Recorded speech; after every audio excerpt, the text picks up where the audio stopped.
Hello दोस्तों, स्वागत है आपका स्टडी मैथ्स में। आज हम लेके आए बिहार दरोगा के लिए एक इम्पॉर्टेंट टॉपिक करंट अफेयर। ये करंट अफेयर खान सर के जो कि अभी हाल ही में अपडेट किए गए हैं न्यू करंट अफेयर है, जिसमें ऑब्जेक्टिव और सब्जेक्टिव फॉर्म में और वन लाइनर फॉर्म में सभी तरह के प्रश्न दिए गए हैं।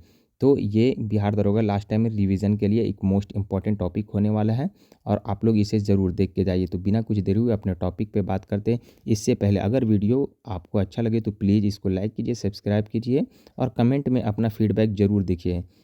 तो पहला देख लेते हैं कि राष्ट्रीय परिदृश्य में जितने करंट अफेयर बनते हैं, तो देख लेते हैं बिना कुछ देरी किए हुए। तो चलिए देख लेते हैं क्या है। कि पहला है कि जुलाई 2025 में किस भारतीय धरोहर स्थल को 44वें यूनेस्को विश्व धरोहर स्थल के रूप में अंकित किया गया है दोस्तों। तो इसका राइट आंसर हो जाएगा सी, मराठा सैन्य परिदृश्य। मराठा सैन्य परिदृश्य को 44वें में घोषित किया गया है। और 43वां कौन बना है दोस्तों? तो असम का मोइदम बना है, असम का मोइदम बना है। तो कम से कम 2-3 याद रखिए। और जो 44वें बने हैं इसमें 11 किला है, 11 टोटल 12 किला है। तो 11 किला जो है कुल महाराष्ट्र में है, लेकिन एक किला है, एक किला जिंजी का किला, वो तमिलनाडु में है। और ये जिंजी का किला बहुत ही इंपॉर्टेंट है दोस्तों। तो शिवाजी द्वारा जो कि जीता गया है अंतिम किला, कभी कभी पूछता है तो कौन सा किला है, तो शिवाजी द्वारा जीता गया अंतिम किला ये जिंजी का किला है और तमिलनाडु में है। और ये कहाँ फैसला लिया गया था तो फ्रांस में इसकी बैठक हुई थी। तो 44वां मराठा सैन्य परिदृश्य को घोषित किया है। चलिए नेक्स्ट पे बात कर लेते हैं। नेक्स्ट क्या है दोस्तों कि भारत की 16वीं जनगणना की अनूठी विशेषता क्या है? तो इसकी अनूठी विशेषता है इसमें डिजिटल डेटा संग्रह शामिल है दोस्तों। और ये आज़ादी के बाद 8वीं जनगणना होने वाली है। आज़ादी के बाद कौन सी जनगणना होगा दोस्तों? तो 8वीं जनगणना होगा। और ओवरऑल 16वीं जनगणना है। और सबसे पहले बात करते हैं कि 1872 में लॉर्ड मेयो ने जनगणना प्रारंभ किया था, लेकिन नियमित रूप से जनगणना 1881 से प्रारंभ हुआ है। नियमित रूप से जनगणना कब प्रारंभ हुआ दोस्तों? तो 1881 से लॉर्ड रिपन के समय में। चलिए नेक्स्ट बात कर लेते हैं दोस्तों कि बिहार विधानसभा 2025 बिहार विधानसभा चुनाव 2025 में अब तक का सर्वाधिक मतदाता प्रतिशत क्या है दोस्तों? तो अब तक का सबसे अधिक मतदाता प्रतिशत 67.14% है। 67.14% है। ये मोस्ट इंपॉर्टेंट है दोस्तों। और बिहार की सबसे ज़्यादा सीट विजेता पार्टी क्या है दोस्तों? तो किसको किसको कितना सीट मिला? तो एक एक नज़र में देख लेते हैं कि बीजेपी को 89 सीट मिला है दोस्तों, जदयू को 85 सीट मिला है, आरजेडी को 25 सीट मिला है दोस्तों। चलिए बिना कुछ देरी के नेक्स्ट पे बात कर लेते हैं। तो देखिए बिहार अभी न्यूज में था, तो बिहार से देख लेते हैं कि क्या क्या प्रश्न अभी यहाँ पे बन रहे हैं दोस्तों। तो पहला कि मोबाइल आधारित ई वोटिंग प्रणाली शुरू करने वाला पहला राज्य बिहार हो गया है। सभी मतदाताओं पर 1200 से कम मतदाताओं की सीमा लागू करने वाला पहला राज्य कौन सा है? तो बिहार है। एशिया का सबसे चौड़े 6 लाइन पुल कहाँ बन रहा है दोस्तों? तो बिहार में। और किस पर? गंगा नदी पर। और ये मोकामा को किससे जोड़ेगा दोस्तों? तो मोकामा को बेगूसराय से जोड़ेगा। भारत में रॉयल भूटान बौद्ध मंदिर कहाँ बनेगा दोस्तों? तो राजगीर में, राजगीर में। फिर भारत का पहला पावर म्यूजियम कहाँ बन रहा है? तो बिहार में। अब बिहार के पटना के करबिघिया में, पटना के करबिघिया में होगा दोस्तों। फिर है कि पटना हाईकोर्ट के 45वें नहीं होगा दोस्तों, तो यहाँ पे 47वां होगा। पटना हाईकोर्ट के 47वां मुख्य न्यायाधीश कौन है दोस्तों? तो न्यायमूर्ति संगम साहू। और देखिए आर्टिकल 217 के तहत इसका नियुक्ति कौन करता है दोस्तों? तो राष्ट्रपति करता है। लेकिन 219 के तहत इसका शपथ कौन दिलाता है दोस्तों?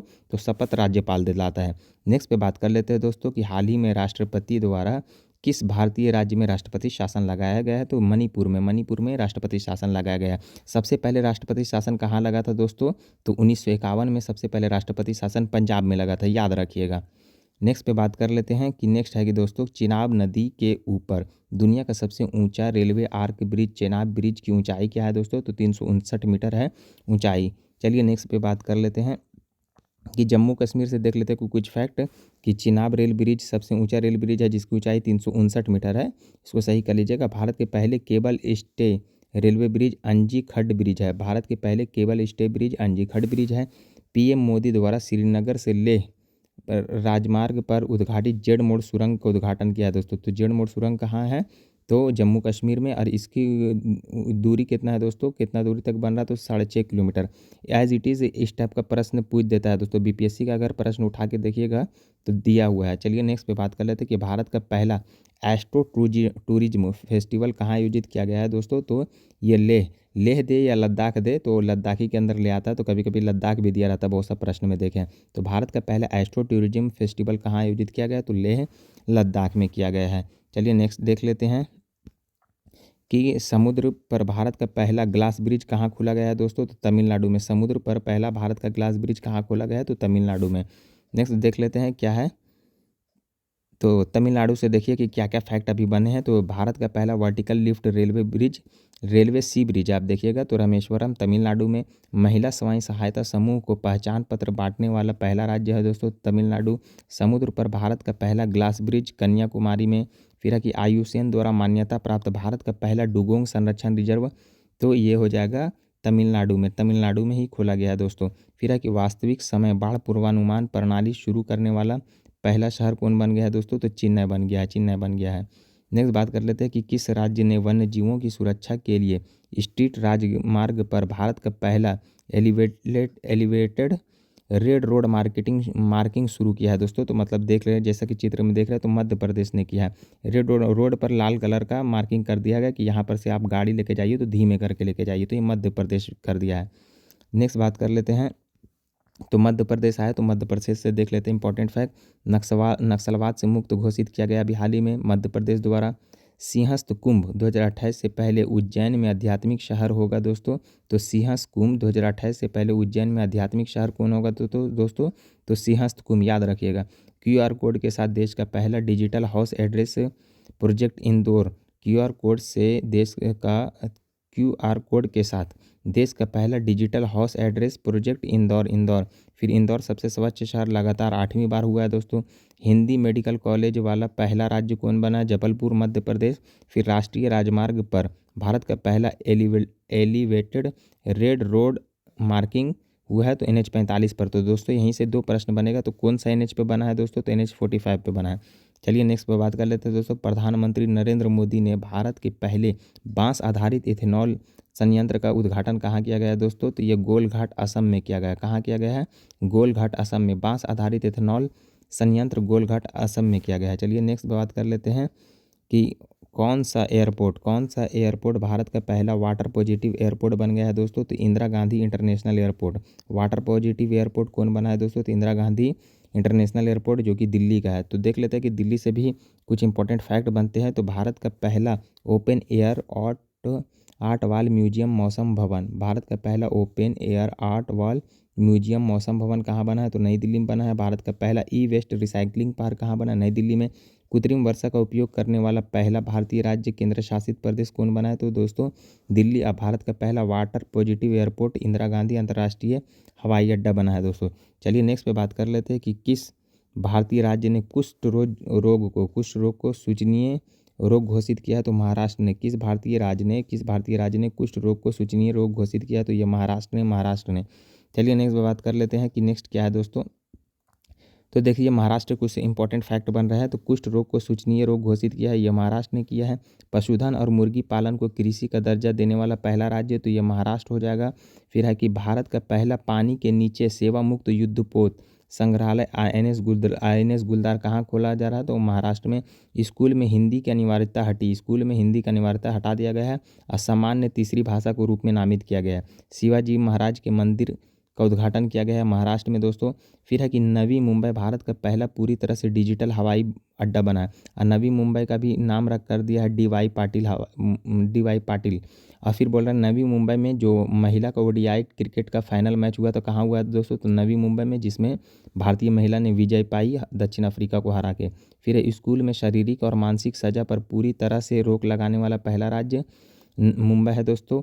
फिर है स्टारलिंक के साथ समझौता करने वाला पहला राज्य कौन सा है दोस्तों, तो मुंबई है दोस्तों। और AI विश्वविद्यालय कहाँ खोला जा रहा है दोस्तों, तो मुंबई में। और AI आंगनबाड़ी कहाँ खोला जा रहा है दोस्तों, तो ये भी मुंबई में। चलिए नेक्स्ट बात करते हैं कि कौन सा राज्य भारत का पहला अत्यधिक गरीबी मुक्त राज्य बनने वाला है दोस्तों, तो ये केरल है दोस्तों। कौन सा राज्य भारत का सबसे अत्यधिक गरीबी से मुक्त राज्य बनने वाला है, तो केरल है। नेक्स्ट बात कर लेते हैं दोस्तों कि केरल से देख लेते हैं इंपॉर्टेंट फैक्ट क्या है। केरल भारत का पहला अत्यधिक गरीबी मुक्त राज्य बना है। भारत का पहला वरिष्ठ नागरिक आयोग वाला राज्य केरल बना है। पहला डिजिटल साक्षर राज्य केरल बना है दोस्तों। डिजिटल साक्षर राज्य अलग है। और देख लेते हैं विझिंजाम अंतर्राष्ट्रीय बंदरगाह तिरुवनंतपुरम केरल में है। विझिंजाम अंतर्राष्ट्रीय बंदरगाह तिरुवनंतपुरम केरल में है। फिर है कि जून 2025 में राष्ट्रीय हल्दी बोर्ड का मुख्यालय का उद्घाटन कहाँ किया गया है, तो निजामाबाद तेलंगाना में। जून 2025 में हल्दी बोर्ड का मुख्यालय का उद्घाटन कहाँ किया गया है, तो निजामाबाद का तेलंगाना में। ये पहली बार हुआ है।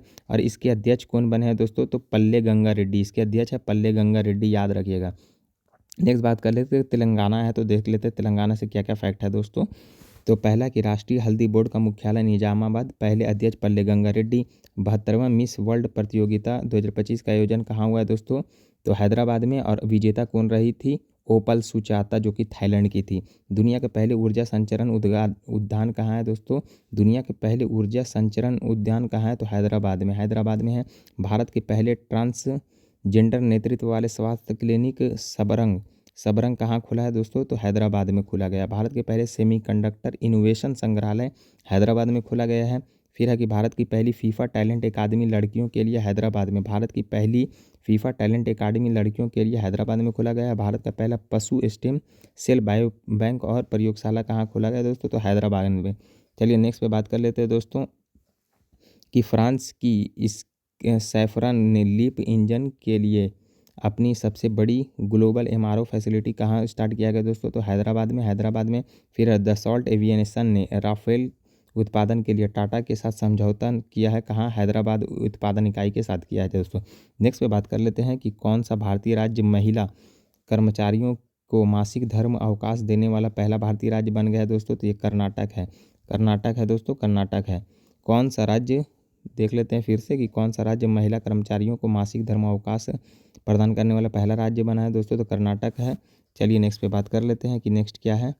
तो नेक्स्ट देख लेते हैं कि प्रधानमंत्री नरेंद्र मोदी ने किस शहर में राष्ट्र प्रेरणा स्थल का उद्घाटन किया है, तो लखनऊ में दोस्तों। ये मोस्ट इंपॉर्टेंट है, राष्ट्र प्रेरणा स्थल का उद्घाटन कहाँ किया गया है, लखनऊ में, और मोदी जी द्वारा किया गया है। उत्तर प्रदेश से देख लेते हैं कि देश का पहला विस्टाडोम जंगल सफारी ट्रेन, देश का पहला विस्टाडोम जंगल सफारी ट्रेन उत्तर प्रदेश में।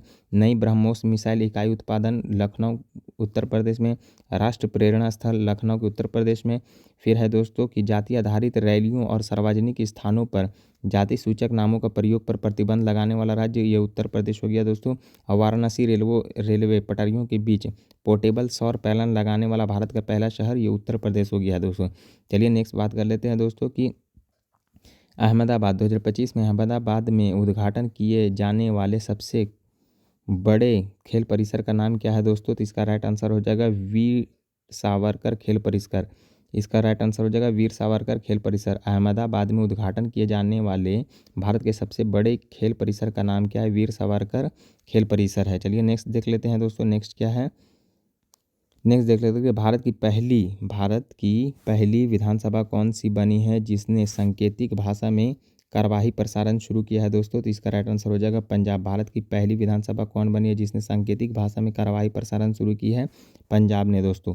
नेक्स्ट बात कर लेते हैं कि भारत की पहली क्वांटम कंप्यूटिंग वैली कहाँ स्थापित किया गया है दोस्तों, तो अमरावती आंध्र प्रदेश में। भारत की पहली क्वांटम कंप्यूटिंग वैली कहाँ स्थापित किया गया, तो अमरावती आंध्र प्रदेश में। चलिए नेक्स्ट बात कर लेते हैं कि नेक्स्ट क्या है। नेक्स्ट देख लेते हैं कि ऋषिकेश में भारत के पहले कांच के सस्पेंशन ब्रिज का नाम क्या है दोस्तों, तो बजरंग सेतु है। ऋषिकेश में निर्मित भारत के पहले कांच के सस्पेंशन ब्रिज का नाम क्या है दोस्तों, तो बजरंग सेतु है, आप याद रखिएगा। नेक्स्ट बात कर लेते हैं कि एशिया की सबसे ऊंची 77 फीट श्री राम की मूर्ति का अनावरण पीएम मोदी ने कहाँ रखा है दोस्तों, तो गोवा में। एशिया की सबसे ऊंची 77 फीट श्री राम मूर्ति का अनावरण पीएम मोदी द्वारा कहाँ किया गया है, तो गोवा में किया गया है। और गोवा का एक इम्पॉर्टेंट है माझे घर योजना। माझे घर योजना किससे संबंधित है, तो गोवा से। गोवा का वास्तुकार जो बना है, तो वास्तुकार रामवी सुतार है। भारत में कौन सा राज्य अपनी वोटर लिस्ट का 100% डिजिटलाइजेशन करने वाला पहला राज्य बना है, तो राजस्थान। भारत में कौन सा राज्य अपनी वोटर का लिस्ट का 100% डिजिटलाइजेशन करने वाला पहला राज्य बन गया दोस्तों, तो राजस्थान बन गया। चलिए नेक्स्ट पे बात कर लेते हैं कि भारतीय रेलवे और रक्षा मंत्रालय के बाद कौन सी संस्था भारत में तीसरी सबसे बड़ी भूमि का मालिक है दोस्तों, तो वक्फ के लिए अभी हाल ही में केंद्र सरकार ने उम्मीद पोर्टल लाया। तो बोलेगा कि उम्मीद पोर्टल किसके द्वारा लाया गया है, तो केंद्र सरकार द्वारा, ये वक्फ के लिए है। नेक्स्ट बात कर लेते हैं दोस्तों, किस भारतीय राज्य ने केंद्र राज्य संबंधों की समीक्षा के लिए कुरियन जोसेफ समिति का गठन किया है। किस राज्य सरकार ने केंद्र राज्यों की समीक्षा के लिए कुरियन जोसेफ समिति की गठन किया दोस्तों, तो तमिलनाडु। कुरियन जोसेफ समिति का गठन किसने किया, तमिलनाडु ने। अभी हाल ही में तमिलनाडु ने रुपया का सिंबल भी चेंज किया, और एक मन्नार समिति के गठन भी तमिलनाडु द्वारा केंद्र राज्य संबंध के लिए किया गया था। नेक्स्ट पे बात कर लेते हैं कि वर्ष 2025 में भारत के पहले विश्व शांति केंद्र का उद्घाटन कहाँ किया गया है? गुरुग्राम में। और गुरुग्राम में इंटरनेशनल सोलर अलायंस का भी क्या है दोस्तों? हेडक्वार्टर है। चलिए नेक्स्ट पे बात कर लेते हैं कि देश का पहला सिलिकॉन कार्बाइड सेमीकंडक्टर प्लांट किस भारतीय राज्य में स्थापित होगा? इसका राइट आंसर है ओडिशा। देश का पहला सिलिकॉन कार्बाइड सेमीकंडक्टर प्लांट किस भारतीय राज्य में स्थापित किया जाएगा दोस्तों? तो उड़ीसा में किया जाएगा। नेक्स्ट देख लेते हैं दोस्तों कि नेक्स्ट क्या है। फिर है कि उल्लास नव भारत साक्षरता कार्यक्रम के तहत पूर्ण साक्षरता हासिल करने वाला पहला राज्य कौन सा है दोस्तों? देखिए यहाँ पे कंफ्यूज हो सकता है। तो पहला राज्य अगर पूछे तो मिजोरम होगा, पहला राज्य मिजोरम होगा। लेकिन ओवरऑल राज्य और केंद्र शासित दोनों दे दिया जाए तो उसको लद्दाख को आप टिक कीजिएगा। पहला ओवरऑल लद्दाख हुआ था, लेकिन राज्य में सबसे पहला राज्य हो गया है मिजोरम, और दूसरा गोवा हुआ, तीसरा त्रिपुरा हुआ, अभी हाल ही में हिमाचल प्रदेश चौथा हो गया दोस्तों। इसको भी ऐड कर लीजिएगा। नेक्स्ट बात कर लेते हैं कि किस भारतीय राज्य ने 2025 में अपने राज्य बजट का सबसे अधिक प्रतिशत स्वास्थ्य के लिए आवंटित किया गया दोस्तों? तो ये मोस्ट इंपॉर्टेंट है। मेघालय ने सबसे ज़्यादा स्वास्थ्य पे खर्च करने का घोषणा किया है। हाल ही में भारतीय रेलवे द्वारा शुरू की गई एशिया की सबसे बड़ी लंबी 450 किलोमीटर लंबी मालगाड़ी का नाम क्या है दोस्तों? तो इसका नाम है रुद्रास्त्र। एगो भार्गवास्त्र है दोस्तों। तो एंटी ड्रोन सिस्टम है भार्गवास्त्र। तो रुद्रास्त्र और भार्गवास्त्र में कन्फ्यूज नहीं होइएगा। तो चलिए नेक्स्ट बात कर लेते हैं। फिर है कि दिल्ली एनसीआर में वायु प्रदूषण के नियंत्रण के संबंध में GRAP का पूर्ण रूप क्या, मतलब GRAP का पूर्ण रूप क्या है दोस्तों? तो देख लेते हैं कि ग्रेड रिस्पांस एक्शन प्लान है। चलिए नेक्स्ट देख लेते हैं। यहाँ से वही है, इसी का है। चलिए नेक्स्ट आगे पे बात करते हैं कि अब अंतर्राष्ट्रीय परिदृश्य देख लेते हैं कि अंतर्राष्ट्रीय परिदृश्य क्या है दोस्तों। फिर 26 अक्टूबर 2025 को पूर्वी तिमोर आधिकारिक तौर पर किस क्षेत्रीय संगठन का 11वां सदस्य बना है दोस्तों? तो आसियान का 11वां सदस्य बना है। नेक्स्ट बात कर लेते हैं, आसियान में अब टोटल कितने सदस्य हो गया? 11 सदस्य हो गया है। फिर है अंतर्राष्ट्रीय संगठन व नए सदस्य देख लेते हैं क्या क्या है। संघाई सहयोग संगठन का 10वां सदस्य कौन बना है? तो बेलारूस। संघाई सहयोग संगठन का 10वां सदस्य कौन बना है? तो बेलारूस। ईरान 9वां सदस्य बना है। नाटो जो नाटो है, स्वीडन 32वां सदस्य बना है अभी हाल ही में। इससे पहले 31वां सदस्य फिनलैंड बना है दोस्तों। फिर है कि ब्रिक्स ईरान, इथोपिया, मिस्र, UAE और इंडोनेशिया बना है दोस्तों। लेकिन अभी हाल ही में 10वां सदस्य कौन बना है? तो ये याद रखिएगा कि ब्रिक्स का 10वां सदस्य बना है इंडोनेशिया। विश्व व्यापार संगठन में कोमोरोस 165वां और तिमोर लिस्ते 166वां। WTO का कोमोरोस जो बना है 165वां बना है, और तिमोर लिस्ते 166वां सदस्य बना है दोस्तों। फिर है कि आसियान तिमोर लिस्ते जो 11वां सदस्य बना है। आसियान का जो कि तिमोर लिस्ते 11वां सदस्य बना है। एशियाई विकास बैंक अभी हाल ही में इजराइल 69वां सदस्य बना है। एशियाई विकास बैंक का इजराइल 69वां सदस्य बना है। न्यू डेवलपमेंट बैंक का कोलंबिया और उज्बेकिस्तान और अल्जीरिया नया सदस्य बना है दोस्तों। न्यू डेवलपमेंट बैंक का जो कि कोलंबिया, उज्बेकिस्तान और अल्जीरिया न्यू सदस्य बना है। फिर IUCN का 90वां सदस्य कौन बना है दोस्तों? तो तुवालू। और 89वां सदस्य बना है आर्मेनिया। IUCN का 90वां सदस्य तुवालू और आर्मेनिया 89वां सदस्य बना है। भारत यूरोड्रोन कार्यक्रम के पर्यवेक्षक के रूप में शामिल हो गया दोस्तों। भारत यूरोड्रोन कार्यक्रम के पर्यवेक्षक के रूप में शामिल हुआ है। मोल्दोवा गणराज्य आधिकारिक तौर पर अंतर्राष्ट्रीय सोलर गठबंधन का 107वां सदस्य बना है। मोल्दोवा गणराज्य आधिकारिक तौर पर अंतर्राष्ट्रीय सौर गठबंधन में शामिल होने वाला 107वां सदस्य बना है। अंतर्राष्ट्रीय बिग कट अलायंस में नेपाल आधिकारिक तौर पर शामिल हो गया है। 19वां सदस्य अभी हाल ही में जो 19वां सदस्य हुआ है रूस बना है। कौन बना है दोस्तों? तो रूस बना है। चलिए नेक्स्ट बात कर लेते हैं दोस्तों कि सितंबर 2025 में फिलीपींस में आने वाले भयंकर तूफान का नाम क्या है दोस्तों? तो इसका नाम है रागासा। क्या नाम है दोस्तों? रागासा। फिलीपींस में तूफान आए थे। चलिए नेक्स्ट देख लेते हैं। तो चक्रवात देख लेते हैं कि जो चक्रवात अभी आए तो दितवा देख लेते हैं। तो दितवा का नामकरण किसने किया है दोस्तों? तो देख लेते हैं, यमन ने नामकरण किया है। और कहाँ आया? तो श्रीलंका में आया, श्रीलंका में आया। मोन्था का नामकरण किसने किया है? तो ये थाईलैंड ने इसका नामकरण किया। आंध्र प्रदेश, उड़ीसा और तमिलनाडु ने किया है। फिर है रेगासा तो आप लोग को जानते हैं अभी ताइवान, फिलीपींस और हांगकांग में आया है। शक्ति जो कि महाराष्ट्र गुजरात में आया है, इसका नामकरण श्रीलंका ने किया है। शक्ति महाराष्ट्र और गुजरात में आया, नामकरण श्रीलंका ने किया है। नेक्स्ट से ये सब मत देखिए। फिर दाना देख लीजिए। एक दाना है, दाना जो उड़ीसा और पश्चिम बंगाल में है। कतर ने इसका नाम दिया है। दाना का नाम कतर ने दिया है। फिर यागी है, यागी का नाम जापान ने दिया और म्यांमार लाओस में आया है। चलिए नेक्स्ट पे बात कर लेते हैं कि 2025 में काल मेघी तूफान के बाद किस देश ने आपातकाल घोषणा की है दोस्तों? तो फिलीपींस ने। 2025 में कालमेगी तूफान के बाद किस देश ने आपातकाल की घोषणा की है? तो फिलीपींस ने किया है, फिलीपींस ने किया है। नेक्स्ट पे देख लेते हैं कि दोस्तों कि किस संस्थान ने चीन की ultra high speed super conducting Magellan train का सफलतापूर्वक परीक्षण किया है? तो national university of defence technology. National university of defence technology ने मैगलेव ट्रेन का किसने सफल परीक्षण किया है दोस्तों? तो ये किया है चीन ने। और फिर चीन का super fast Magellan train 2 second में 0 से 700 किलोमीटर की स्पीड पकड़ सकता है। तो मात्र 2 सेकंड में 0 से 700 किलोमीटर का स्पीड पकड़ सकता है मैगलेव ट्रेन। नेक्स्ट देख लेते हैं कि चीन से संबंधित है।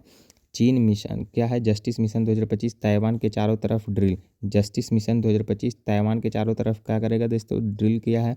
सुदीरमन कप के विजेता कौन है? चीन है। अमेरिका के H1B वीज़ा के अत्यधिक शुल्क के बाद चीन ने के वीज़ा शुरू किया। चीन ने कौन सा वीज़ा शुरू किया? के वीज़ा। ब्रह्मपुत्र नदी पर दुनिया का सबसे बड़ा बांध यारलुंग सांगपो। ब्रह्मपुत्र नदी पर दुनिया का सबसे बड़ा बांध कौन बना रहा है दोस्तों? तो ये चीन ने बना रहा है और वहाँ चीन तिब्बत में यारलुंग सांगपो के नाम से ब्रह्मपुत्र नदी को जाना जाता है।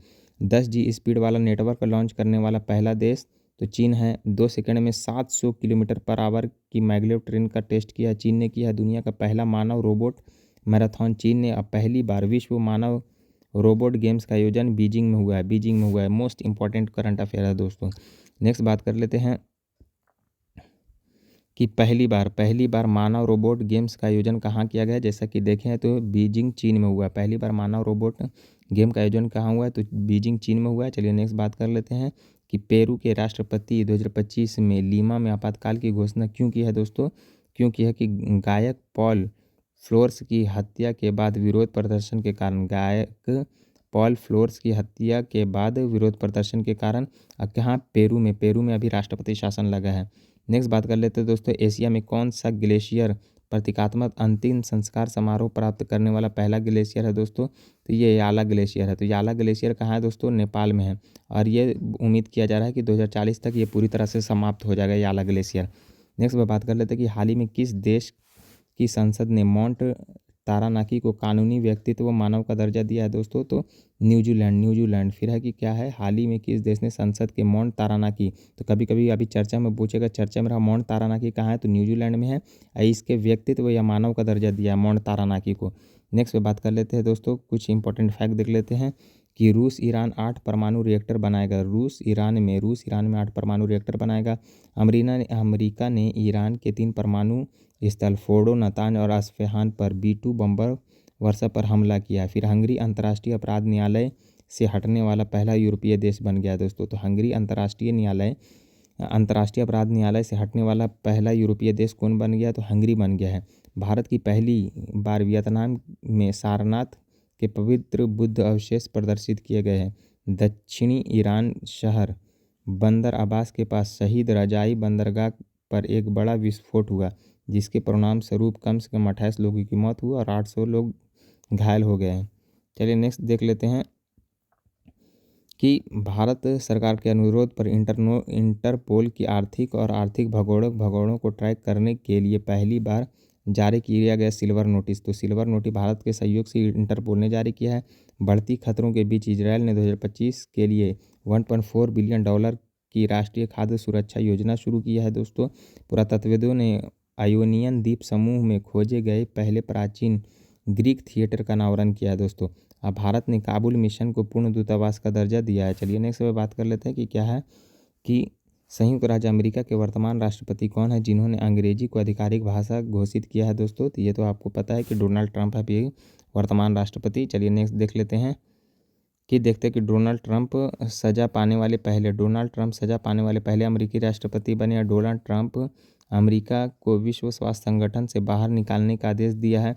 फिर डोनाल्ड ट्रंप शपथ ग्रहण करने से सबसे उम्रदराज अमेरिकी राष्ट्रपति है। डोनाल्ड ट्रंप शपथ ग्रहण करने वाले सबसे उम्रदराज अमेरिकी राष्ट्रपति है। अमेरिका ने UNHRC और बाहर UNRW की वित्तीय सहायता पर रोक लगा दी है दोस्तों। चलिए नेक्स्ट देख लेते हैं कि नई घोषणा के तहत H1B वीज़ा पर कितना वार्षिक शुल्क लगाया गया है दोस्तों?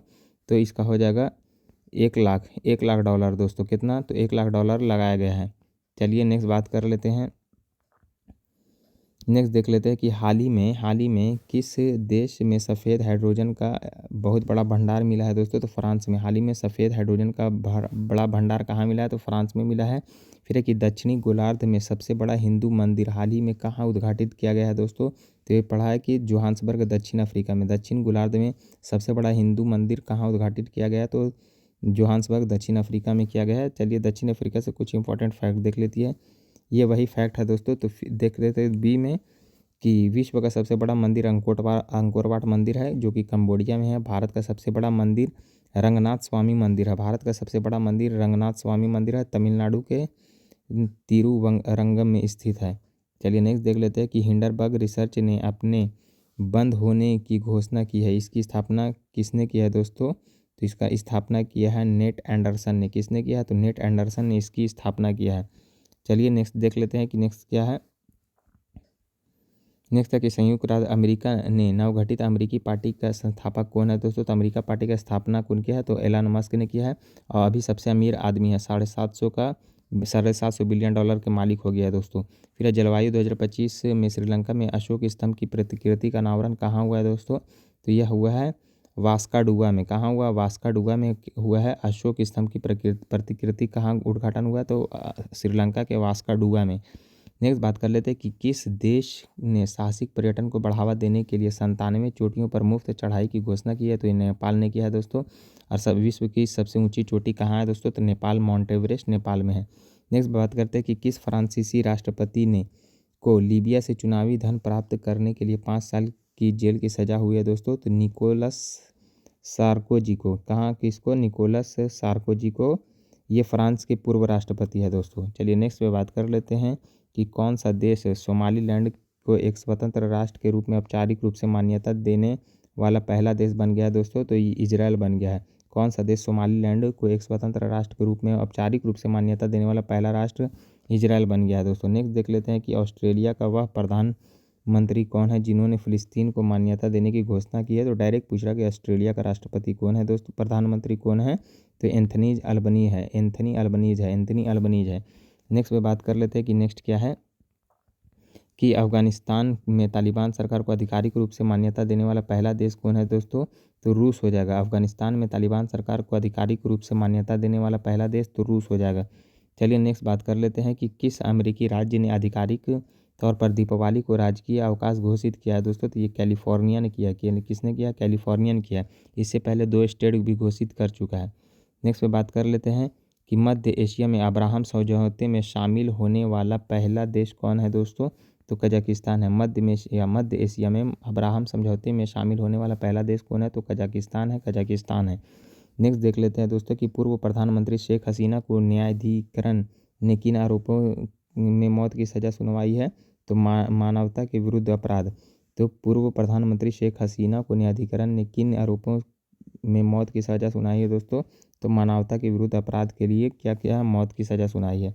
नेक्स्ट बात कर लेते हैं कि हेली गुब्बी ज्वालामुखी 12,000 साल बाद फटा है, किस देश में है, तो इथियोपिया में है दोस्तों। अभी हाल ही में इथियोपिया का सर्वोच्च नागरिक सम्मान प्रधानमंत्री मोदी को दिया गया है, जो कि क्रम में 28वें थे। नेक्स्ट बात कर लेते हैं, नेक्स्ट देख लेते हैं कि क्या है यहाँ से प्रश्न की संग्रहालय देखते हैं कि संग्रहालय से है कि लूवर संग्रहालय जहाँ से नेपोलियन युग के आभूषण चुराए गए थे किस देश में है, तो फ्रांस में है। फ्रांस है। और नेपोलियन बोनापार्ट कहाँ से थे दोस्तों, तो फ्रांस से थे। चलिए नेक्स्ट पे बात कर लेते हैं। नेक्स्ट पे देखते हैं कि भारत का पहला open air art wall museum मौसम भवन नई दिल्ली में। भारत का पहला open air art wall museum कहाँ बना, तो मौसम भवन नई दिल्ली में। दुनिया का सबसे बड़े संग्रहालय ग्रैंड मिस्र संग्रहालय, दुनिया का सबसे बड़ा संग्रहालय ग्रैंड मिस्र संग्रहालय। लूवर संग्रहालय जहाँ से नेपोलियन युग के आभूषण चुराए गए, तो ये पेरिस फ्रांस में है।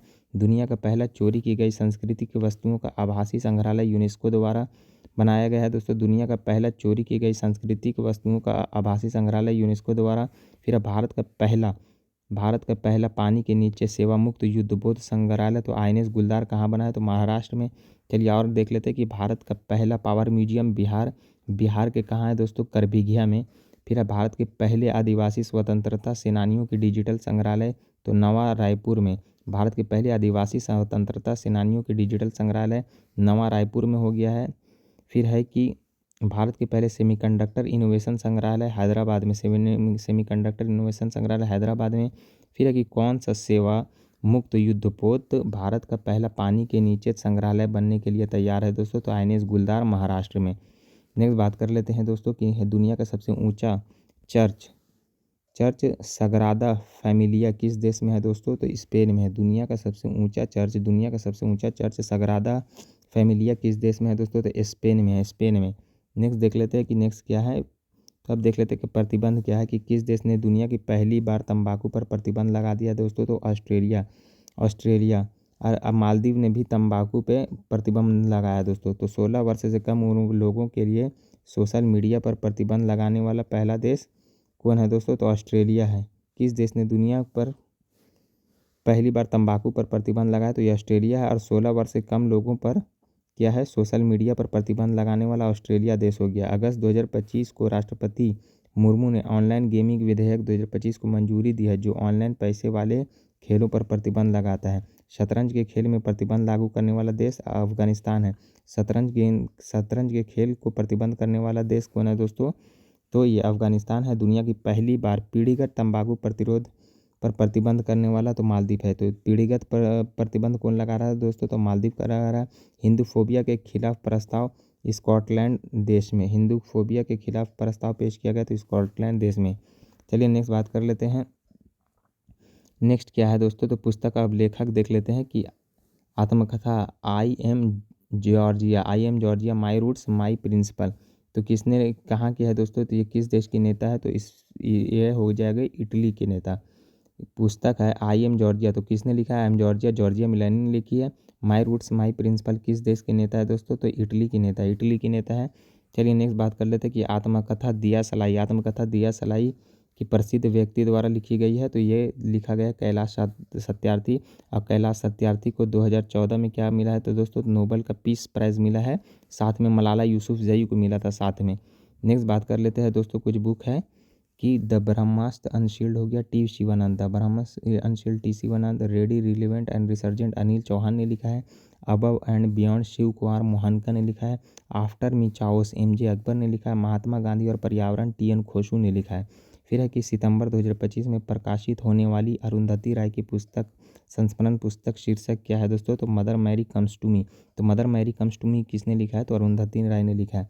नेक्स्ट बात कर लेते हैं कि they will shoot you madam Harvinder Baweja ने लिखा है। Wings of valour Swapnil Pandey ने लिखा है।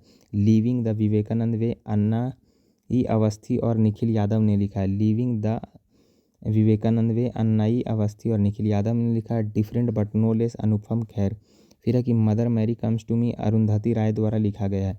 द चोला टाइगर किसने लिखा है दोस्तों, तो अमीश त्रिपाठी ने। द चोला टाइगर किसने लिखा है, तो अमीश त्रिपाठी ने लिखा है। नेक्स्ट बात कर लेते हैं कि फिर है कि operation Sindoor the untold story Pakistan. देखिए 2 गो ऑपरेशन है, तो जिसमें पाकिस्तान लिखा रहेगा वो KJS Dhillon. Operation Sindoor the untold story Pakistan करके है तो KJS ढिल्लू। और operation Sindoor the fire that silent terror तो TC राव हो गया। The man who became cinema Ashok Chopra द्वारा लिखा गया। The conscious network Sagata Srinivas Raju. The conscious network किसने लिखा, तो सगाटा श्रीनिवास राजू। तो इस टाइप में देख लेते हैं कि इसका ऑब्जेक्टिव किस तरह से पूछा है। तो भारत के मुख्य न्यायाधीश न्यायमूर्ति DY चंद्रचूड़ द्वारा लिखित पहली पुस्तक का शीर्षक क्या है दोस्तों, तो वाई कॉन्स्टिट्यूशन मैटर। ये 50वें क्रम के मुख्य न्यायाधीश थे दोस्तों, अभी 53वें मुख्य न्यायाधीश सूर्यकांत बने हैं। देख लेते हैं और बुक के नाम क्या है, the rise of the hitman R Kaushiki, जो कि रोहित शर्मा पे लिखा गया है। Why constitution matter DY Chandrachud. फिर है कि नैरेटिव ऑफ द बेंच, फिर कौन लिखा है, तो NV Ramana. Narrative of the bench किसने लिखा है, तो NV रमन्ना ने लिखा है। फिर है कि MS Swaminathan the man who fed India, Priyambada Jaikumar. MS Swaminathan the man who fed India किसने लिखा है, तो प्रियंबदा जयकुमार।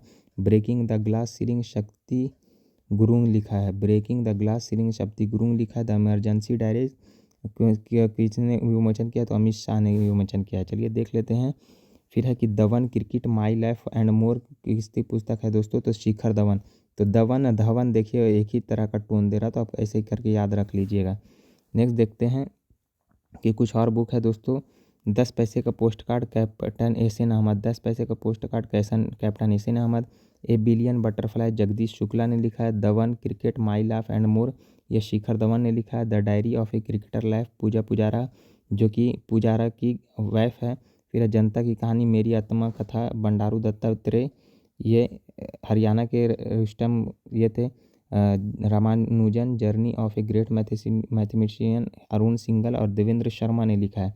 फिर है कि ओरिजिनल सीन जैक टैपर और एलेक्स थॉम्सन ने लिखा है। Leo the untold story, P S. Raman ने लिखा है। Leo the untold story, P S. Raman ने लिखा है।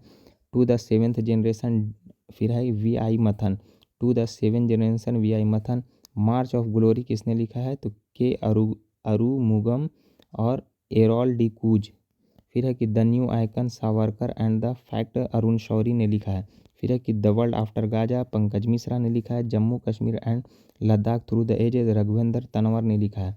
फिर है कि the loneliness of Sonia and Sunny, Kiran Desai. The loneliness of Sonia and Sunny किसने लिखा है? तो किरण देसाई ने लिखा है। फिर देख लेते हैं कि सशक्त भारत पत्रिका किस मंत्रालय की आधिकारिक पत्रिका है? तो रक्षा मंत्रालय की आधिकारिक पत्रिका है।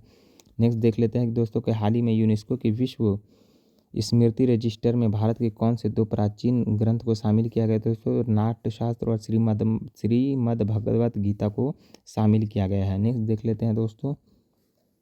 नेक्स्ट यहाँ पे है कि पुस्तक how India scaled mount G20 किसने लिखी है दोस्तों? तो ये अमिताभ कांत ने लिखा। और G20 के जो शेरपा थे कि कौन थे दोस्तों? जो भारत में G20 हुए थे वो ये अमिताभ कांत थे। चलिए नेक्स्ट पे बात कर लेते हैं। नेक्स्ट देख लेते हैं क्या है दोस्तों? तो विज्ञान और प्रौद्योगिकी, जो कि यहाँ से बिहार दरोगा में बहुत सारे प्रश्न बनते हैं, तो उसको भी देख लेते हैं दोस्तों। तो पहला कि सुनीता विलियम, जो विच विलमोर के साथ यात्रा के दौरान बोइंग स्टारलाइनर के खराबी के कारण 286 दिनों तक अंतरिक्ष में रही, सबसे ज़्यादा स्टॉक वॉक करने वाली पहली स्पेस एक्स ड्रैगन से वापस आया दोस्तों। सबसे ज़्यादा कौन किया? पहली महिला है स्पेस वॉक कौन किया है दोस्तों? तो सबसे ज़्यादा स्पेस वॉक महिला में सुनीता विलियम्स ने किया है। शुभांशु शुक्ला जानते हैं कि अंतर्राष्ट्रीय अंतरिक्ष स्टेशन पर जाने वाले पहले भारतीय है। मिशन एक्सियम 4 के तहत किया है। और ड्रैगन का स्पेस एक्स का फॉल्कन 9 से वापस आया दोस्तों, और लखनऊ में इसका जन्म हुआ है। इस नेक्स्ट बात कर लेते हैं कि जाह्नवी डोंगेती क्या है? 2029 में अंतरिक्ष मिशन के लिए चुने जाने वाले भारत के सबसे कम उम्र के अंतरिक्ष यात्री है, और टाइटन स्पेस इंडस्ट्रीज से वो जाने के ही है। फिर है कि मिथाइल बोन्थोस, जो बहुत ही चर्चा में रहा है दोस्तों, अंतरिक्ष में यात्रा करने वाली दुनिया की पहली व्हील चेयर यूजर है दोस्तों। व्हील चेयर यूजर कौन है दोस्तों? तो मिशाइला बेंथोस है। फिर है जेफ बेजोस की blue origin new shepherd mission से ये गई थी दोस्तों, तो ब्लू ओरिजिन से गया था। चलिए नेक्स्ट देख लेते हैं कि 2025 में एक्सियम 4 मिशन के तहत अंतर्राष्ट्रीय अंतरिक्ष स्टेशन पर जाने वाले पहले भारतीय कौन बने हैं दोस्तों? तो शुभांशु शुक्ला बने हैं पहले अंतरिक्ष स्टेशन जाने वाले। लेकिन अंतरिक्ष में जाने वाले पहले भारतीय बने थे राकेश शर्मा, 1984 में गए थे। कब गए थे दोस्तों? तो 1984 में गए थे। चलिए देख लेते हैं कि इसरो द्वारा बहुत इंपॉर्टेंट मिशन जो कि भेजे गए हैं। तो स्पेडएक्स मिशन, कभी कभी पूछता है कि स्पेडएक्स मिशन किससे संबंधित है? तो भारत में स्पेस डॉकिंग तकनीक से। डॉकिंग तकनीक में क्या होता है कि 2 सैटेलाइट को आपस में जोड़ देता है, उसी को डॉकिंग कहा जाता है। और स्पेडएक्स मिशन PSLV C60, कभी कभी पूछता है इस टाइप का कि स्पेडएक्स मिशन किससे भेजा गया था? तो PSLV C60 से भेजा गया था। CMS-03 क्या है? LVM-3M5 से भेजा गया था। भारत का सबसे भारी संचार उपग्रह है दोस्तों। नेक्स्ट पे बात कर लेते हैं कि निसार जो है कि भारत और USA का एक संयुक्त मिशन है, और GSLV F-16 से भेजा गया। तो निसार को किससे प्रक्षेपित किया गया? तो GSLV F-16 से किया गया है। भारत अमेरिका की पृथ्वी अवलोकन हेतु संयुक्त पहला, बस इतना याद रखिएगा। फिर है ब्लू बर्ड ब्लॉक 2, ये मोस्ट इंपॉर्टेंट है। किसके तहत भेजा गया था? तो LVM-3M6 से। LVM-3M6 से भेजा गया था। इसरो ने अमेरिका के 6100, कभी कभी वेट याद कर लीजिएगा, तो 6100 kg में 6100 kg किलोग्राम के कम्युनिकेशन सैटेलाइट लॉन्च किया गया। भारत द्वारा लॉन्च किया गया सबसे भारी सैटेलाइट है दोस्तों। तो याद रखिएगा भारत द्वारा लॉन्च किया गया सबसे भारी सैटेलाइट कौन है दोस्तों? तो ये है ब्लू बर्ड ब्लॉक 2। फिर है कि ESA प्रोबा 3 PSLV C59 से, बस इतना याद रखिएगा। फिर है कि एक्सपोसैट PSLV C58 से भेजा गया था। नेक्स्ट देख लेते हैं दोस्तों आदित्य 11, आप लोग को पता है कि PSLV C57 से भेजा गया था। भारत का पहला सूर्य मिशन है, वैज्ञानिक प्रोड है।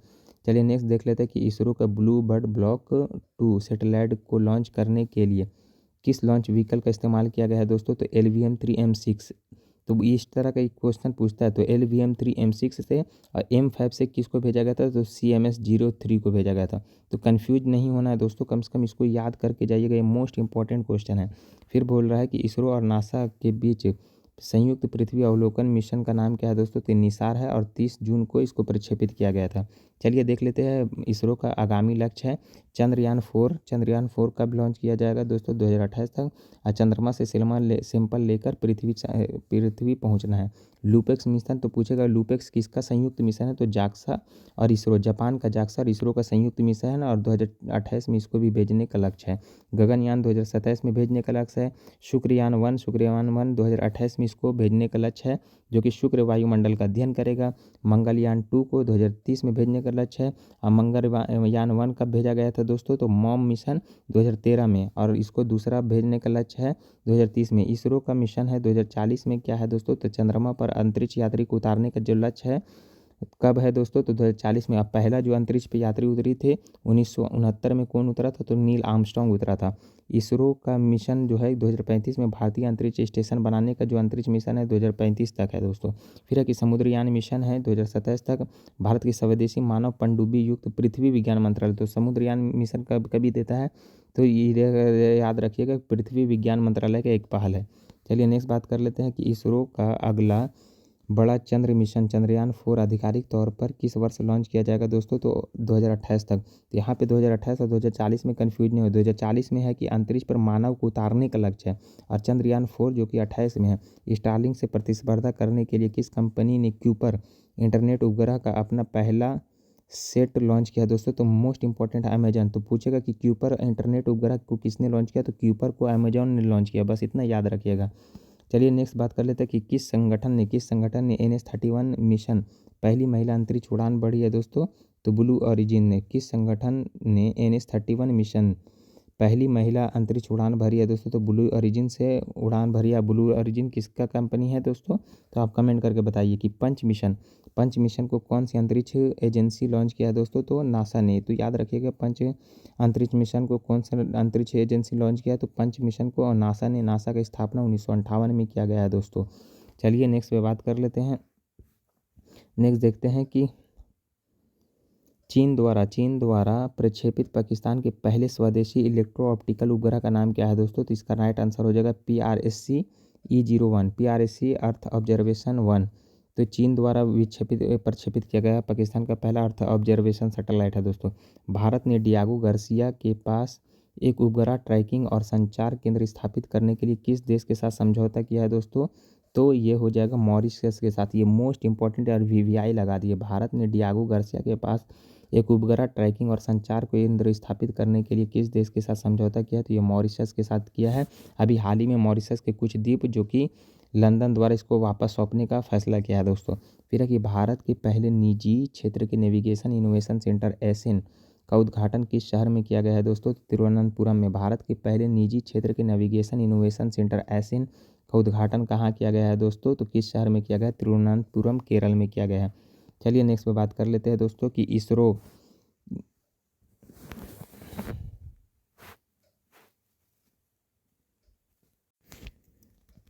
थोड़ा सा यहाँ पे कट गया था। तो अपने टॉपिक पे बात करते हैं कि इसरो ने हाल ही में देख लेते हैं कि इसरो ने हाल ही में CE-20 क्रायोजेनिक इंजन का पहली बार बूट स्ट्रैप मोड टेस्ट किया है। यह टेस्ट कहाँ किया गया है दोस्तों? तो महेंद्रगिरी तमिलनाडु में। इसरो ने हाल ही में CE-20 क्रायोजेनिक इंजन का पहली बार बूट स्ट्रैप मोड टेस्ट किया गया। यह टेस्ट कहाँ किया गया है दोस्तों? तो महेंद्रगिरी तमिलनाडु में किया गया है। देख लेते हैं कि प्रमुख तथ्य क्या है दोस्तों। तो असम सरकार ने अपना स्वयं का उपग्रह असम सैट लॉन्च करने जा रहा है दोस्तों। असम सरकार ने स्वयं का अपना असम सैट लॉन्च करेगी दोस्तों। तो भारत की पहली थिंकिंग सैटेलाइट हैदराबाद की स्टार्टअप टेकमी टू स्पेस द्वारा शुरू किया गया। भारत की पहली थिंकिंग सैटेलाइट हैदराबाद की स्टार्टअप टेकमी टू स्पेस द्वारा विकसित की जा रही है दोस्तों। नासा 2030 तक चंद्रमा पर एक परमाणु रिएक्टर स्थापित करने की योजना बना रही है दोस्तों। फिर है और 2036 तक रूस ने बनाया है दोस्तों। नासा 2030 तक और 2036 तक रूस ने। इसरो ने अरुणाचल प्रदेश के सुदूर जिले में अंतरिक्ष प्रयोगशाला का उद्घाटन किया है। इसरो ने अरुणाचल प्रदेश के सुदूर जिले में अंतरिक्ष प्रयोगशाला का उद्घाटन किया है। कहाँ दोस्तों? तो अरुणाचल प्रदेश में। एक दुर्लभ विफलता के दुर्लभ विफलता में भारत के मुख्य से रॉकेट PSLV में उड़ान भरने से कुछ मिनटों बाद ही समस्या उत्पन्न हो गई है। ये 18 मई 2025 को पृथ्वी अवलोकन ES-09 को इच्छित कक्षा में स्थापित करने में विफल रहा। तो ES-09 विफल रहा था दोस्तों, बस याद रखिएगा। सौर तूफान की भविष्यवाणी के लिए नासा और IBM द्वारा लॉन्च किया गया AI मॉडल क्या है दोस्तों? तो सूर्या है। ये एक्साइज दरोगा का प्री में पूछा गया था दोस्तों कि सौर तूफान की भविष्यवाणी करने के लिए नासा और IBM द्वारा लॉन्च की गई AI मॉडल क्या है दोस्तों? तो सूर्या है। चलिए नेक्स्ट पे बात कर लेते हैं कि किस शहर ने बिना दस्तावेजों के आव्रजन प्रक्रिया को पूरा करने के लिए AI संचालित यात्रा गलियारा शुरू किया है दोस्तों? तो दुबई, अबू धाबी। दुबई किया है दोस्तों। किस शहर ने बिना दस्तावेज के आव्रजन प्रक्रिया को पूरा करने के लिए AI संचालित यात्री गलियारा शुरू किया है दोस्तों? तो ये दुबई कर दिया है, क्योंकि अब ये बहुत सब कुछ AI करेगा दोस्तों, अगर आप दुबई जा रहे हैं तो दोस्तों। नेक्स्ट है कि मई 2025 में किस संगठन ने यशोदा AI आपकी AI सखी पहल शुरू किया है? तो राष्ट्रीय महिला आयोग। ये मोस्ट इंपॉर्टेंट है, मुझे उम्मीद है कि किसी न किसी एग्ज़ाम में, दरोगा में ये जरूर कोई प्रश्न आएगा दोस्तों। तो है कि मई 2025 में किस संगठन ने यशोदा AI आपकी AI सखी पहल शुरू किया है दोस्तों? तो राष्ट्रीय महिला आयोग ने। नेक्स्ट पे बात कर लेते हैं दोस्तों, उत्तर प्रदेश के वर्तमान मुख्यमंत्री कौन है जिन्होंने UP एग्रीज और AI प्रज्ञा पहल को शुरू किया है? तो योगी आदित्यनाथ ने UP एग्रीज और AI प्रज्ञा पहल शुरू किया गया है दोस्तों। चलिए नेक्स्ट पे बात कर लेते हैं। नेक्स्ट देख लेते हैं कि महत्वपूर्ण सवाल क्या क्या है। तो भारत की पहली मानव संचालित गहरे समुद्र की पनडुब्बी का नाम क्या है दोस्तों? तो मत्स्य 6000 है, जो कि 2027 तक जाने का अंदर पृथ्वी पानी के अंदर जाने का लक्ष्य है, और पृथ्वी विज्ञान मंत्रालय इसके नोडल एजेंसी है। फिर है CDAC द्वारा लॉन्च किया गया भारत के पहले स्वदेशी 64 बिट माइक्रो प्रोसेसर का नाम क्या है? तो ध्रुवा 64। CDAC पुणे द्वारा जारी लॉन्च किए गए भारत के पहले स्वदेशी 64 बिट माइक्रो प्रोसेसर का नाम क्या है दोस्तों? तो ध्रुवा 64 है। चलिए नेक्स्ट पे बात कर लेते हैं। नेक्स्ट क्या दिया हुआ है, फिर है कि भारत का पहला पूर्णतः स्वदेशी माइक्रोचिप का नाम क्या है दोस्तों? तो इसका नाम है विक्रम। भारत का पहला पूर्णतः स्वदेशी माइक्रोचिप का नाम क्या है? तो इसका नाम हो जाएगा विक्रम हो जाएगा। फिर है कि मेजराना, ये मोस्ट इंपॉर्टेंट है, स्टार लगा दिए कि मेजराना को कौन स्टार्ट किया? तो यह दुनिया का पहली क्वांटम चिप है जो एक नए टेपोलॉजिक कोर आर्किटेक्चर द्वारा संचालित है। ये माइक्रोसॉफ्ट द्वारा निर्मित है। माइक्रोसॉफ्ट का लक्ष्य 2027 से 29 तक ऐसे कार्यात्मक क्वांटम कंप्यूटर बनाना। तो बस पूछेगा कि मेजराना जो चर्चा में रहा है किसके द्वारा बनाया गया? तो माइक्रोसॉफ्ट द्वारा मेजराना, माँ से मेजराना, माइक्रोसॉफ्ट याद रखिए। फिर है कि भारत का पहला जेन-जेड थीम वाला नया पोस्ट ऑफिस इंस्टीट्यूशनल में शुरू किया गया है दोस्तों। तो IIT दिल्ली में भारत का पहला जेन-जेड थीम वाला नया पोस्ट ऑफिस किस इंस्टीट्यूशन में शुरू किया गया है? या तो IIT दिल्ली में शुरू किया गया है। नेक्स्ट देख लेते हैं दोस्तों कि किस संस्थान ने लेह में दुनिया का सबसे ऊंचा 3D प्रिंटेड सैन्य बंकर बनाया है दोस्तों? तो IIT हैदराबाद ने। किस संस्थान ने लेह में दुनिया का पहला 3D प्रिंटेड सैन्य बंकर बनाया है दोस्तों? तो लेह कहाँ कौन बनाया है दोस्तों? तो किस संस्थान ने? तो IIT हैदराबाद में बनाया, 3D प्रिंटेड बंकर बनाया है दोस्तों। फिर देख लेते हैं कि IIT हैदराबाद ने लेह में दुनिया का सबसे ऊंचा 3D प्रिंटेड सैन्य बंकर बनाया है। सऊदी अरब के जद्दा में दुनिया की पहली 3D प्रिंटेड मस्जिद बनी है। दुनिया का पहला 3D प्रिंटेड मंदिर वर्तमान में तेलंगाना में आकार ले रही है या बन रही है दोस्तों। फिर है कि भारत का पहला 3D प्रिंटेड डाकघर बेंगलुरु में खोला गया है। IIT मद्रास इंक्यूबेटेड अग्निकुल ने दुनिया का पहला 3D printed semi cryogenic rocket launch किया दोस्तों। फिर है दुनिया का पहला 3D printed railway station Japan में बनाया गया है। दुनिया का पहला 3D प्रिंटेड रेलवे स्टेशन कहाँ बनाया गया? जापान में बनाया गया है। दुनिया का पहला 3D प्रिंटेड रेलवे स्टेशन कहाँ बनाया गया दोस्तों? तो ये जापान में बनाया गया है। इस तरह का MCQ लगातार दे देता है जिससे कि आप लोगों को रिवीजन करने में आसानी हो। तो किस IIT ने विद्युत और सूर्य के प्रकाश को ऊष्मा में परिवर्तित करने वाला कपड़ा विकसित किया दोस्तों? तो IIT गुवाहाटी।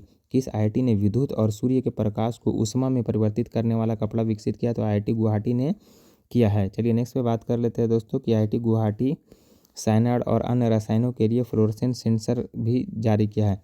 फिर IIT चेन्नई भारी धातुओं के लिए पेपर आधारित सेंसर विकसित किया गया है। IIT खड़गपुर अमोनिया और मृदा स्वास्थ्य के लिए सेंसर तकनीक का कार्य किया है।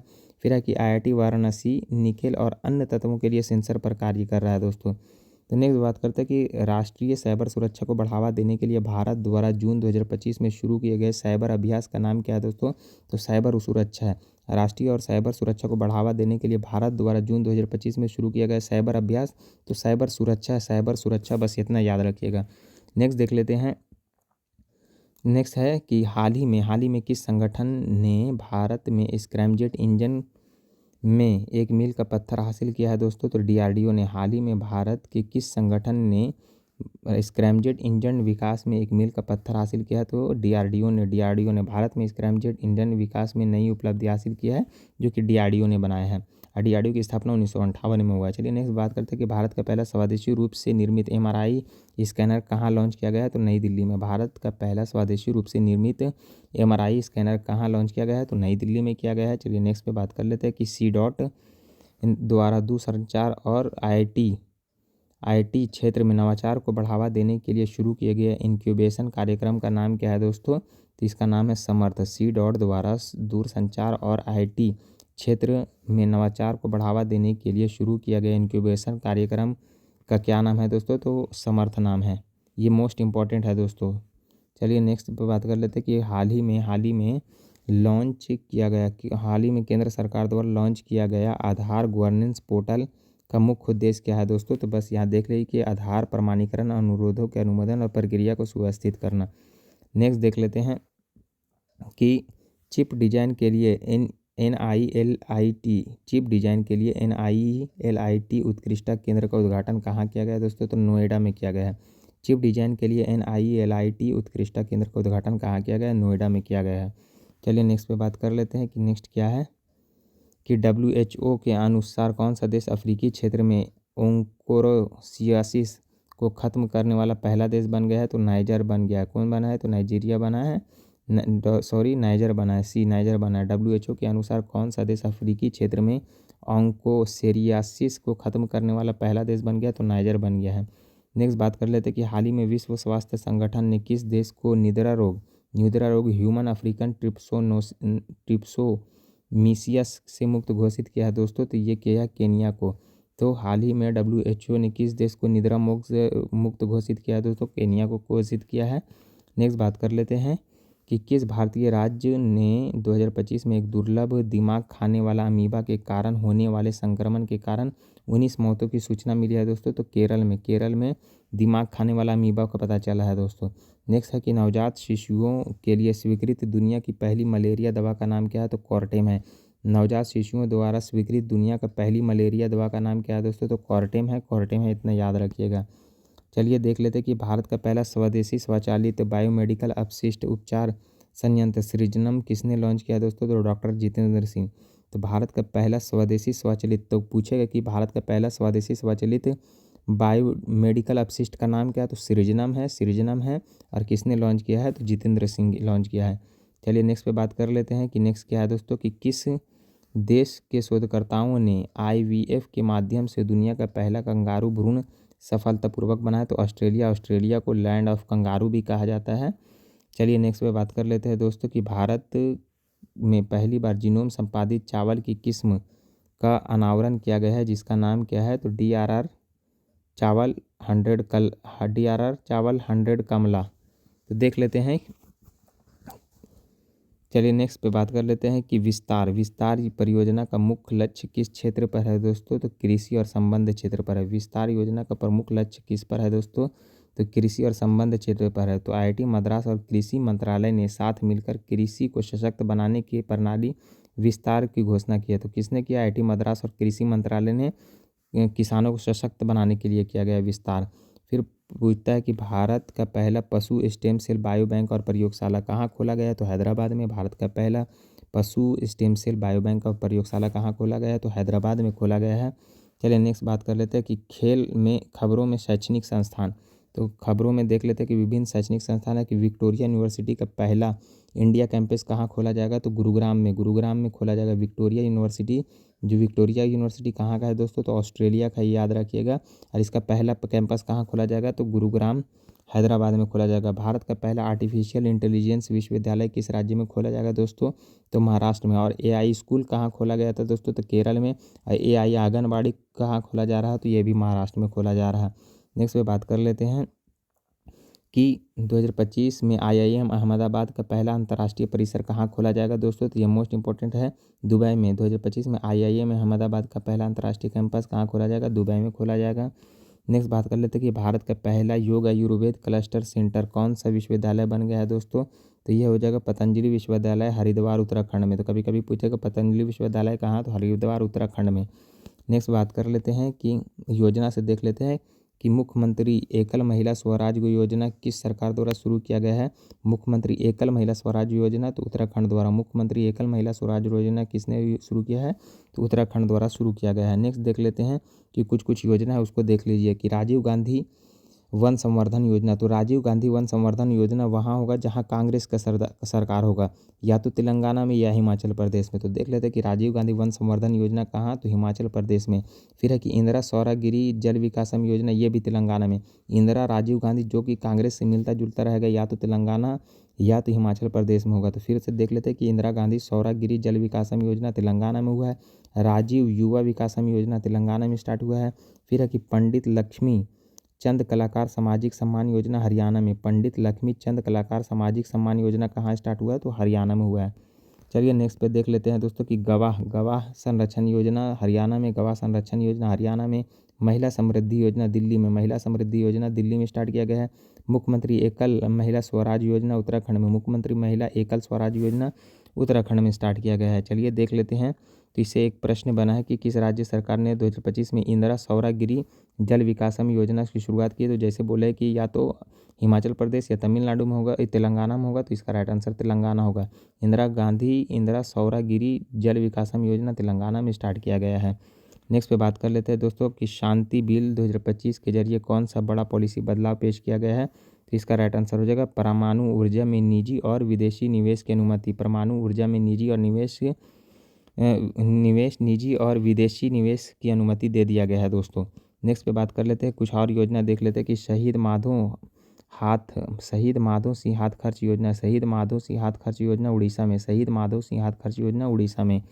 नेक्स्ट पे बात कर लेते हैं दोस्तों कि पार्थ योजना कहाँ स्टार्ट किया गया, तो मध्य प्रदेश में। पार्थ योजना मध्य प्रदेश में। फिर है कि पेंट माई सिटी अभियान भारतीय रेलवे। पेंट माई सिटी अभियान किसने शुरू किया, भारतीय रेलवे ने। शांति कानून केंद्रीय बजट ने। परमाणु ऊर्जा क्षेत्र में निजी और विदेशी निवेश की अनुमति को देकर 1962 के पुराने कानून को क्या किया, प्रतिस्थापित किया है। तो कभी कभी पूछेगा कि कौन से कानून को प्रतिस्थापित किया, तो 1962 में जो कानून बने तो उसको प्रतिस्थापित किया है। फिर है कि नव्या भारत योजना। नव्या योजना किसने किया, तो महिला एवं बाल विकास मंत्रालय ने। नव्या योजना किसने स्टार्ट किया, महिला एवं बाल विकास मंत्रालय द्वारा। फिर है कि ज्ञान भारतम मिशन संस्कृति मंत्रालय। मोस्ट इंपॉर्टेंट है कि ज्ञान भारतम मिशन किसने स्टार्ट किया, तो संस्कृति मंत्रालय। संस्कृति मंत्रालय याद रखिएगा। बाल की कविता शिक्षा मंत्रालय द्वारा स्टार्ट किया गया है। चलिए नेक्स्ट देख लेते हैं दोस्तों कि ज्ञान भारतम मिशन का मुख्य उद्देश्य क्या है दोस्तों। तो 1 करोड़ पांडुलिपियों का संरक्षण और दस्तावेजन। तो 1 करोड़ याद रखिएगा, उस टाइम 1 लाख भी दे देगा और ये इस टाइप का कथन कारण बना देगा। तो 1 करोड़ पांडुलिपियों का संरक्षण और दस्तावेजीकरण। फिर है कि भारत की पहली खनन पर्यटन परियोजना को किस राज्य ने मंजूरी दी है, तो मध्य प्रदेश ने, झारखंड ने दोस्तों, सॉरी। तो भारत की पहली खनन पर्यटन परियोजना को किस राज्य ने मंजूरी दी है, तो झारखंड ने। झारखंड में अगर खनन होता रहेगा तो आप लोग खनन का लुत्फ उठा सकते हैं। तो खनन पर्यटन को किसने मंजूरी दी, तो झारखंड ने दिया है। फिर देख लेते हैं कि कुछ और इस तरह का योजना है कि पिंक ई रिक्शा योजना महाराष्ट्र ने स्टार्ट की है। चंद्रयान से चुनाव तक भारतीय चुनाव आयोग ने, और कहाँ, दिल्ली चुनाव के दौरान। फिर है धरती आबा जन भागीदारी अभियान। तो जनजातीय मंत्रालय। धरती आबा किसको कहा जाता था दोस्तों, तो बिरसा मुंडा को कहा जाता था धरती आबा। फिर है कि खनन पर्यटन परियोजना, जैसा कि ऊपर देखे हैं कि झारखंड सरकार ने स्टार्ट किया गया है। बीमा सखी योजना ग्रामीण विकास मंत्रालय। बीमा सखी योजना ग्रामीण विकास मंत्रालय। अपना घर योजना पेट्रोलियम एवं प्राकृतिक गैस मंत्रालय। अपना घर योजना पेट्रोलियम एवं प्राकृतिक गैस मंत्रालय द्वारा। मुख्यमंत्री निजीत मुआयना योजना असम सरकार द्वारा स्टार्ट किया गया है। देख लेते हैं कि किस राज्य सरकार ने श्रम श्री योजना शुभारंभ किया गया दोस्तों, तो स्टार्ट किया पश्चिम बंगाल ने। किस राज्य सरकार ने श्रम श्री योजना का शुभारंभ किया दोस्तों, तो इसका राइट आंसर हो जाएगा पश्चिम बंगाल ने। नेक्स्ट देख लेते हैं कुछ और स्कीम है जो कि रिलेटेड है। इस तरह से स्कीम से 1 या 2 प्रश्न बिहार दरोगा प्री में पूछा जाता है। तो पूरा को आप लोग देख लीजिए और एक बार कैसियो करके आप लोग इसको याद कर लीजिए। दिशा अभियान महाराष्ट्र सरकार ने, दिशा अभियान किसने स्टार्ट किया, तो महाराष्ट्र सरकार ने दिशा। मुख्यमंत्री प्रतिज्ञा योजना बिहार सरकार ने, मुख्यमंत्री प्रतिज्ञा योजना बिहार सरकार ने। फिर है कि मुख्यमंत्री महिला रोजगार योजना किसने स्टार्ट किया, तो बिहार ने स्टार्ट किया है। फिर है श्रम श्री योजना, जैसा कि ऊपर देखे तो पश्चिम बंगाल ने प्रारंभ किया श्रम श्री योजना।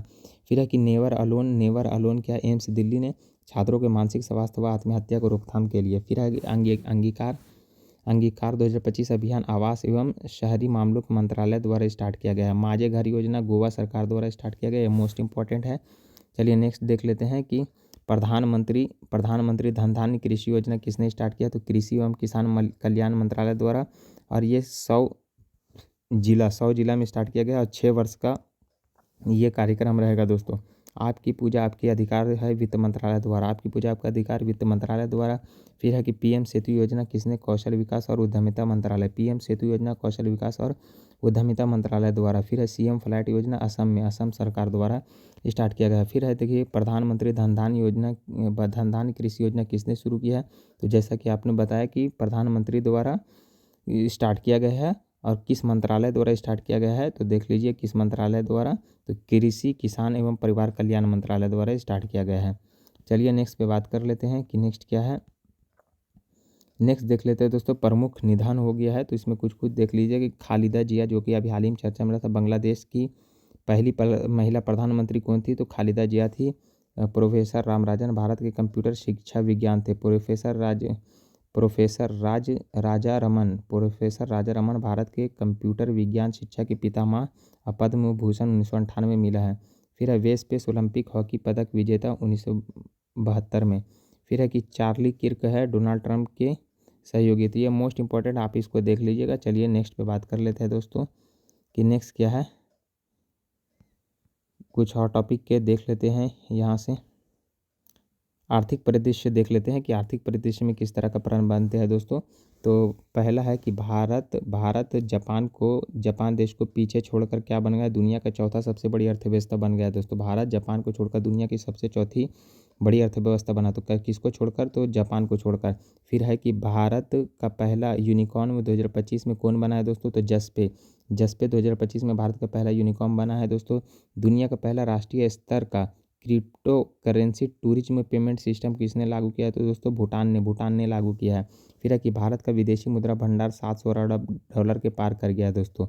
फिर है कि किस क्षेत्र में 100% प्रत्यक्ष विदेशी निवेश की मंजूरी दी है, तो बीमा में क्या है, पहले 74% था दोस्तों, अब कितना दे दिया है, तो अब 100% बीमा में दे दिया गया है। नेक्स्ट पे बात करते हैं दोस्तों कि स्टारलिंक के साथ साझेदारी करने वाला पहला भारतीय राज्य महाराष्ट्र बना है।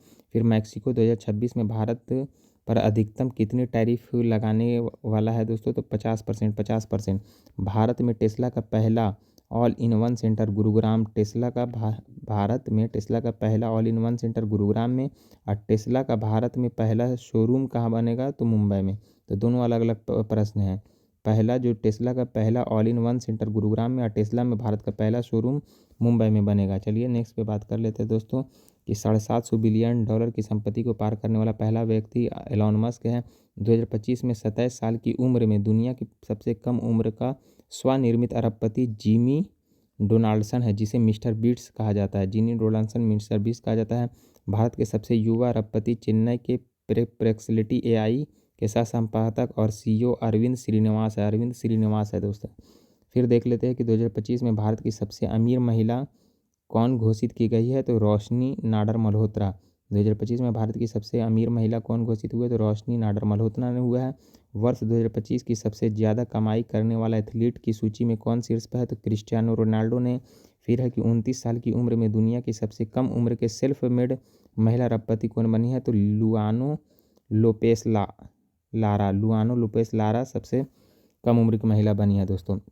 फिर है कि हाल ही में किस देश को पछाड़कर दुनिया की चौथी सबसे बड़ी अर्थव्यवस्था बनी है दोस्तों, तो ये जापान को पछाड़कर बनी है। तो पहला पे है अमेरिका, दूसरा पे है चीन, और तीसरा पे हो गया जर्मनी, और चौथा पे अपना प्यारा भारत हो गया है दोस्तों। चलिए नेक्स्ट पे बात कर लेते हैं कि कौन सा देश आधिकारिक तौर पर अपनी राष्ट्रीय पर्यटन नीति में क्रिप्टो करेंसी भुगतान को एकीकृत करने वाला पहला देश बन गया है, तो ये भूटान बन गया है दोस्तों।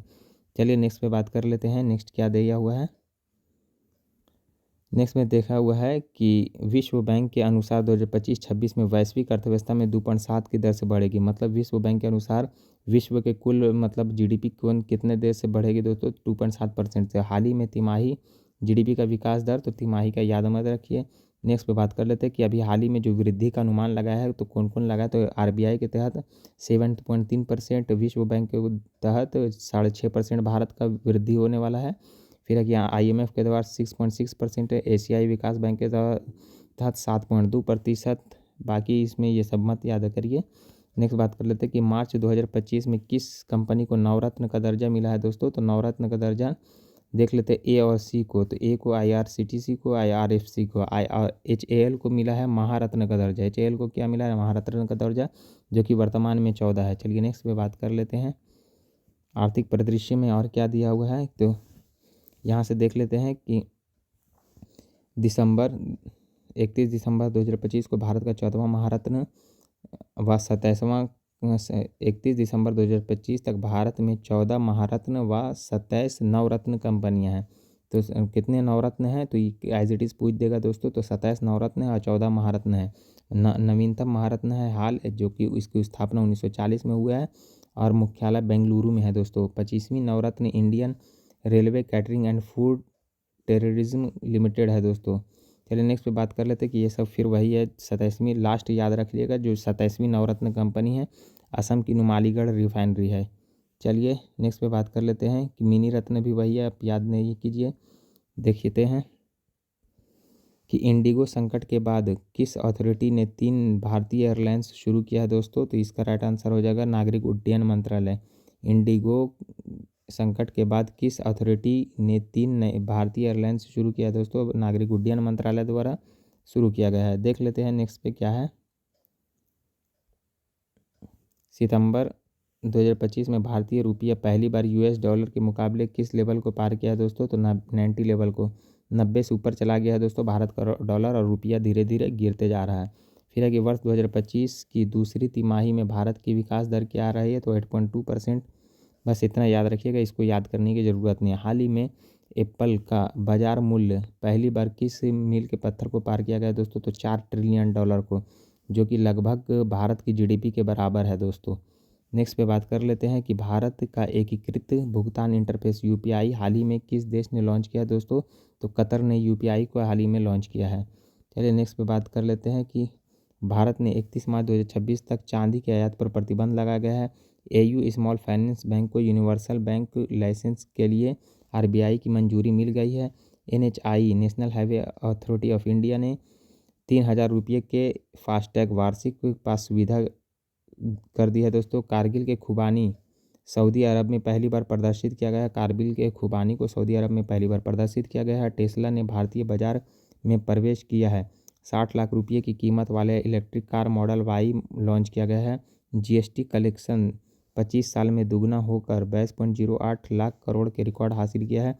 छत्तीसगढ़ से पपुआ न्यू गिनी को फोर्टिफाइड चावल करनेला का पहला निर्यात किया गया। मोस्ट इंपॉर्टेंट है कि छत्तीसगढ़ से पपुआ न्यू गिनी को फोर्टिफाइड चावल करनेला का पहला निर्यात किया गया है दोस्तों।